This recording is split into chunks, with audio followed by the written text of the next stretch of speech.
काठमाडौँमा एकजना यस्ती बालिका बस्छिन् जसलाई मन्दिरमा होइन घरमै पूजा गरिन्छ।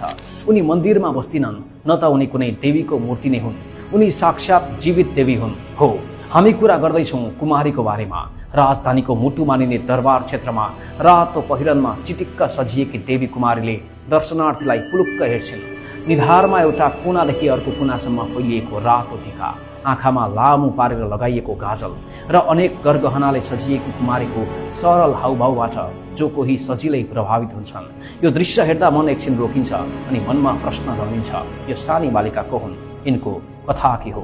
कुमारीलाई हिन्दू र बौद्ध दुवै धर्मका अनुयायीहरूले समान श्रद्धाका साथ पूजा गर्छन्। बौद्धहरूका लागि उनी वज्रदेवी हुन् भने हिन्दूहरूका लागि तलेजु भवानी तथा दुर्गाको जीवित अवतार हुन्। नेपाल हिन्दू र बौद्ध धर्मको अनौठो सङ्गम स्थल हो र कुमारी यही दुई धर्मको जीवित प्रतीक हुन्। एउटी बालिकाको रूपमा दुई सम्प्रदायको आस्थाको एउटै केन्द्र। उनलाई हेर्दा मानिसहरू विश्वास गर्छन् कि कुमारीले देशलाई विपत्तिबाट बचाउँछिन्, शान्ति र समृद्धि ल्याउँछिन्। कतिपयका लागि त उनको दर्शन मात्रैले पनि रोग निको हुने र जीवनका बाधाहरू हट्ने विश्वास छ। यसैले कुमारीको दर्शन गर्नुलाई ठूलो सौभाग्यको कुरा मानिन्छ। कुमारीको परम्परा लिच्छवी कालदेखि नै चलिआएको भए पनि यसले आजको स्वरूप पाएको भने मल्लकालमा हो। करिब 270 वर्ष अघि काठमाडौँका अन्तिम मल्ल राजा जयप्रकाश मल्लले कुमारी घरको निर्माण गरे र रथयात्राको परम्पराको थालनी गरे। किम्वदन्ती अनुसार एक रात जयप्रकाश मल्ललाई सपनामा कुमारीबाट आज्ञा भएछ, तिम्रो राज्य भोगको समय समाप्त हुन लाग्यो। यदि राज्य अवधि बढाउने इच्छा छ भने मेरो लागि स्थायी वासस्थान बनाइदिनु र रथयात्रा चलाउनु। जयप्रकाशले त्यही आदेश अनुसार विक्रम सम्वत 1813 फाल्गुनमा कुमारी घरको जग हाले र 6 महिनापछि त्यो भव्य भवन तयार भयो। यसको ऐतिहासिक महत्त्व अझ गहिरो छ।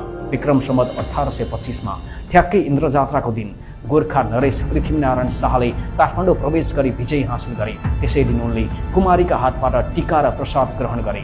त्यस घटनापछि शाहवंशीय राजाहरूले प्रत्येक वर्ष कुमारीबाट टीका ग्रहण गर्ने परम्परा बसालियो र आज पनि राष्ट्र प्रमुख तथा उच्च सरकारी पदाधिकारीहरूले यो परम्परा निरन्तर राखिरहेका छन्।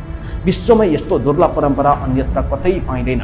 कुमारीको छनौट प्रक्रिया जटिल र गोप्य छ, तर यसको आधार स्पष्ट छ। काठमाडौँका 18 महाविहार मध्ये शाक्य कुलकी कन्यालाई विधिपूर्वक कुमारी बनाइन्छ। सामान्यतया कुमारी घर प्रवेश गर्दा कन्याको उमेर 2.5 देखि 3 वर्षको हुन्छ। कुमारी परिवर्तनको समय नजिकिएपछि काठमाडौँका 18 महाविहारमा गोप्य रूपमा सूचना पठाइन्छ।